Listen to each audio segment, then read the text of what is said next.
Hello hall இன்னைக்கு 48 நாள் விரதத்தில் இன்னைக்கு வந்து 8வது நாளுங்க.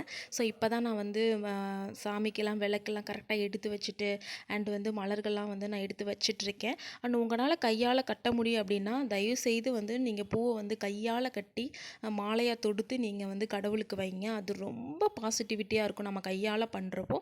ஸோ டைம் இல்லாதவங்க இல்லை என்னால் கட்ட முடியாது அப்படின்றவங்கள இப்படியே நீங்கள் வச்சுக்கலாம். நான் வந்து ரோஸ் தான் வச்சுருக்கேன்.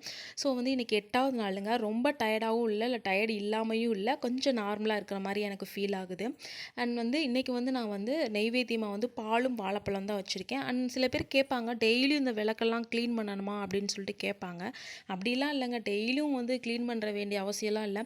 நான் வந்து செவ்வாய் ஹோரையில் வந்து வெற்றிலை தீபம் போடுவேன். அன்னைக்கு மட்டும் நான் வந்து நல்லா க்ளீன் பண்ணி நான் வச்சுப்பேன்.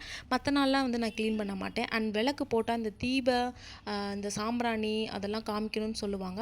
ஸோ உங்கள் வீட்டில் விறகடுப்பு இருக்குன்னா நீங்கள் கண்டிப்பாக அதை எடுத்து நீங்கள் அந்த நெருப்பை எடுத்து நீங்கள் வந்து சாம்பிராணி போட்டுக்கோங்க. இல்லாதவங்க வந்து இந்த மாதிரி கம்ப்யூட்டர் சாம்பிராணி வந்து நீங்கள் வச்சுக்கணும் கண்டிப்பாக. ஸோ அன்றைக்கி நான் பாலும் பழமும் தான் வச்சுருக்கேன். என்னால் முடிஞ்ச அளவுக்கு தான் நம்மளால் வைக்க முடியும். ஸோ நீ ரொம்ப பிரமாதமாக பண்ணணும்னு அவசியம் இல்லை. நீங்கள் என்ன கொடுத்தாலும் முருகன் அதை ஏற்றுக்குவார். நான் வெறும் பிஸ்கட் தண்ணி கூட கொடுத்துருக்கேன், உங்கள்கிட்ட சொல்லியிருப்பேன்னு நினைக்கிறேன். ஸோ உங்களுக்கு ஏதாவது டவுட் இருந்தால் எனக்கு கமெண்ட் பாக்ஸில் கமெண்ட் பண்ணுங்கள். என்னால் முடிஞ்ச அளவுக்கு நான் வந்து அதை வந்து நான் கிளியர் பண்ணுறேன்.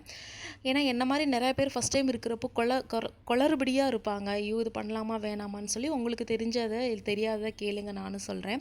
அதுக்கு முன்னாடி என் சேனலை சப்ஸ்கிரைப் பண்ணிக்க எனக்கு சப்போர்ட் பண்ணுங்கள். அண்ட் நெக்ஸ்ட் வீடியோவில் வந்து நான் 9வது நாள் விரதம் எப்படி போகுது அப்படின்னு சொல்லிட்டு காமிக்கிறேன். அண்ட் ரீசெண்டாக நான் வந்து திருச்செந்தூருக்கு போயிட்டு வந்தேன் பௌர்ணமிக்கு. ஸோ அதையும் நான் வந்து உங்களுக்கு வீடியோ போடுறேன். பாய். அதுக்கு முன்னாடி என் சேனலை சப்ஸ்கிரைப் பண்ணிக்கோங்க.